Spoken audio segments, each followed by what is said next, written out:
เอาแล้วว่ะทำไม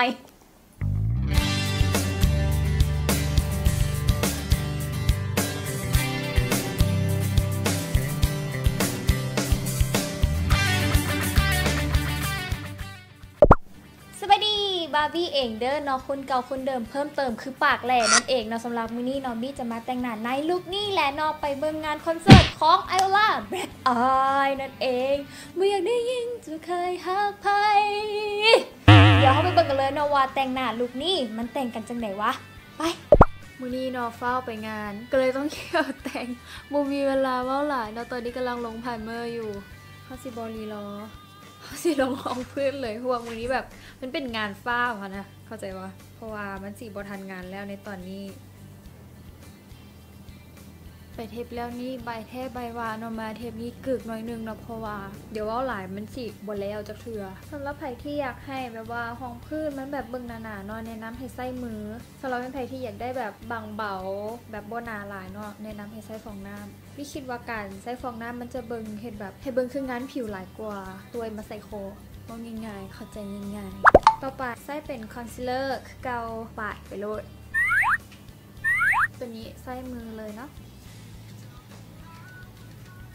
แล้วก็เอาฟองน้ำที่มันหมาดๆค่อยๆเน้นลงเพื่อความแน่นแต่โบเมนเพื่อความหนาพยายามสับให้มันเป็นเนียนๆเนาะโบเมนให้มันเป็นวงยาต่อไปเนาะเขาก็จะมาแต้มคิ้วกันซึ่งมื้อนี้ขอบอกไว้เลยว่าเขาลืมสอดแต้มคิ้วเศร้ากว่านี้ยังมีความลืมอีกแต่กับโบเป็นอย่างเนาะเพราะว่าเขายังมีตัวนี้คอนโทรลหน้าเนาะเขาสามารถเอามาเฮ็ดเป็นคิ้วของเขาก็ได้และความคือโบได้เอาแปรงปัดคิ้วมาเดี๋ยวสร้างนี้เป็นของพังแล้วกันเฮ็ดแต่งหน้าแต่ละเทื่อนี่นะก็คือมันจะโบได้อยู่บ้านบี้เองเนาะบี้ก็ต้องได้หอบเครื่องสำอางจากบ้านเพื่อมาถ่ายอยู่ในสตูแห่งนี้ของ856 Media House นั่นเองแล้วบี้ก็ลืมตลอดมื้อนี้เป็นการลืมที่ผิดพลาดและยิ่งใหญ่และใหญ่หลวงเนาะเขาก็จะใส่ตัวนี่แหละการเคลียร์เอาพวกบรรดาเศษห้องพื้นเขาก็จะมาใส่ตัวที่เขาสิเอามาคอนโทรลนานเทือใส่แบบเป็นแนว2มื้อนี้เขาใส่เป็นแบบโค้งแล้วมันก็บ่ได้ต่างอย่างกันดอกมันก็สามารถใส่ได้คือกันแหละคือสวรรค์เป็นความผิดพลาดแล้วก็เลี้ยวหลายคนก็อาจจะเลื่อนแบบนี้เนาะหลายคนก็อาจจะเลื่อนแบบ2ต่อไปเนาะเขาจะมาใส่มาสคาร่าเขียนคิ้วเลยมาสคาร่าเขียนคิ้วหรือมาสคาร่าปัดคิ้วเนาะเขียนอย่างเขียนแล้วละดิเดี๋ยวเขาจะมาใส่คอนซีลเลอร์เนาะในการเก็บกรอบคิ้ว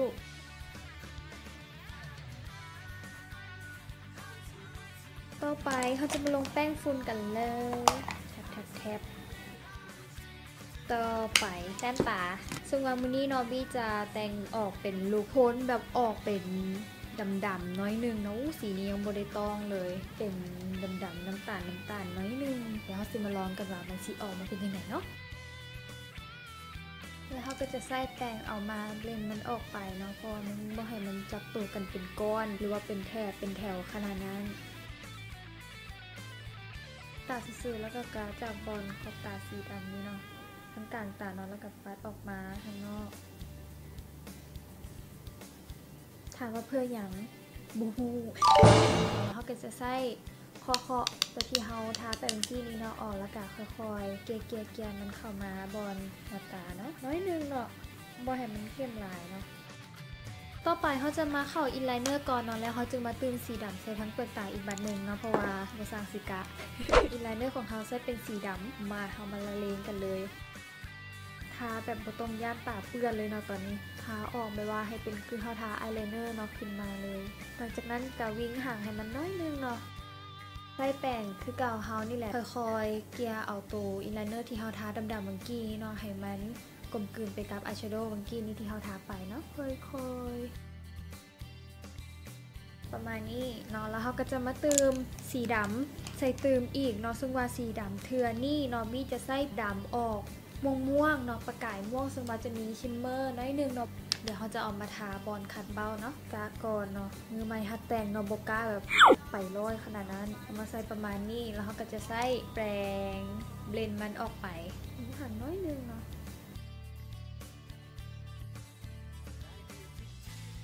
โอ้บีดำหลังจากที่เขาได้ตาอันดำไปแล้วเนาะเขาก็จะมาดัดขนตากันเ เราได้ขนตากันแล้วเรามาปัดมาสคาร่าแล้วก็ติดขนตากันเลยเนาะ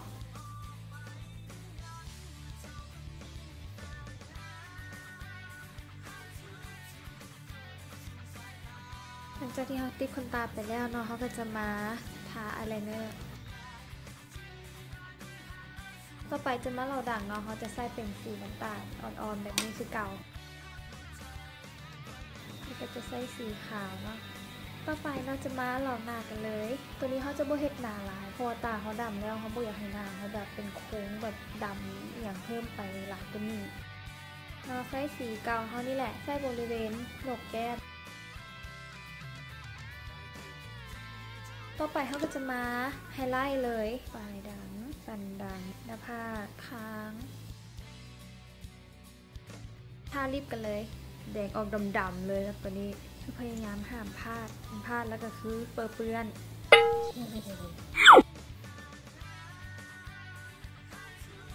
ได้สีประมาณนี้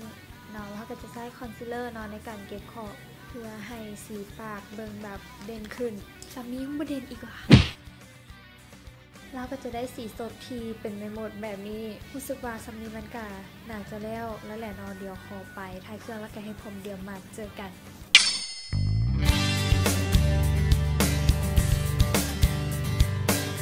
ชะแดแล้วนอนกับลูกทีบี้สิแต่งไปร่วมงานคอนเสิร์ตของไอโอลาแบ็คไอนั่นเองกับ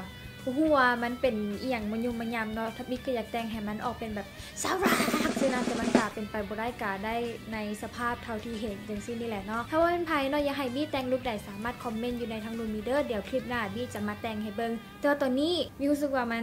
กินเวลาไปหลายแล้วขนาดบ่ฟ้าวได้นี่เนาะเดี๋ยวขอตัวลาไปก่อนเด้อบ๊ายบา